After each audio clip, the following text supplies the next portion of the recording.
Rome wasn't built in a day, but it did rise pretty quickly, from a small village to an enormous city.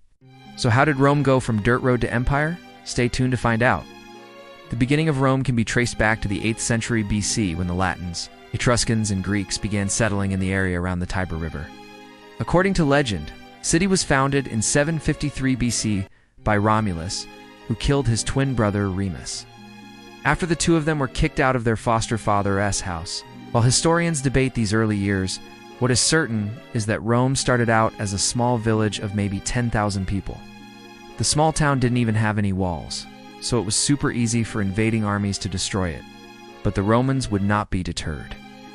Even though they were repeatedly sacked by the Etruscans, the Gauls, and others, they kept rebuilding. After each rebuild, they added another ring of walls to keep their city a little safer. This cycle of getting attacked and expanding their walls happened over and over again for centuries.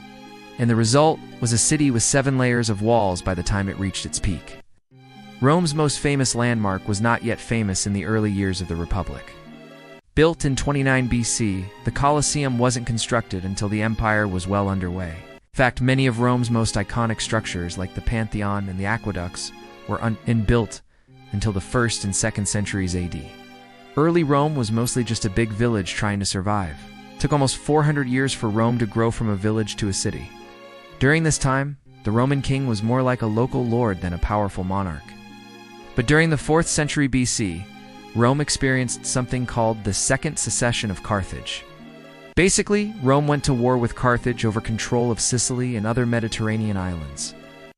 After winning the war, Rome gained massive amounts of wealth and power. The influx of cash allowed Rome to build bigger and better infrastructure, including the first Roman roads. These new roads radiated outwards from the city like the spokes of a wheel. And because they were so durable, they allowed the Roman army to travel across Italy much faster. Soon Rome was also constructing the first Roman aqueducts. Like the straight lines of the roads, the aqueducts snaked through the hills to follow the contours of the land. This innovation allowed the Romans to bring fresh water into the city without having to pump it. By the end of the Republic, Rome had expanded beyond the Italian peninsula. Rome conquered Greece, North Africa, and even parts of Asia Minor. By the time Augustus became emperor in 27 BC, Rome controlled almost the entire Mediterranean. The spoils of war brought even more wealth to Rome, and the empire was ready to enter its golden age. Unlike the earlier kings, the emperors actually looked like gods to their subjects. Augustus, for example, commissioned the first official cult of his personality. He put his face everywhere on coins, statues, and even buildings. Side note, he also built the famous Augustan Forum, which was a big deal at the time. Augustus ushered in a period of peace and prosperity known as the Pax Romana. For about 200 years, the Roman Empire was one of the safest places to live in the ancient world. The roads were maintained, trade flourished, and the economy boomed. Building projects were everywhere as wealthy Romans showed off their wealth with private villas and public works. Famous landmarks like the Pantheon and the Colosseum were built during this time. By the end of the 1st century AD, Rome was the largest city in the world, housing between 1 and 2 million people, but the empire would soon begin to fall apart. The Pax Romana ended in the 3rd century when the empire was hit with a series of crises. The economy slowed, inflation spiked, and the army began to lose battles. By the 4th century, Rome was sacked by the Visigoths. And in 476 AD, the Western Roman Empire officially fell. But Rome wasn't completely destroyed.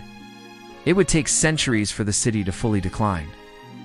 And today, we can still visit many of its famous landmarks, including the Colosseum and the Pantheon. Thanks, Rome, for being so old and so cool.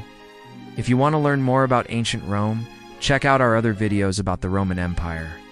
And if you want to learn more about other ancient civilizations, check out our series, Ancient Worlds. Click here to get started. Subscribe for more content.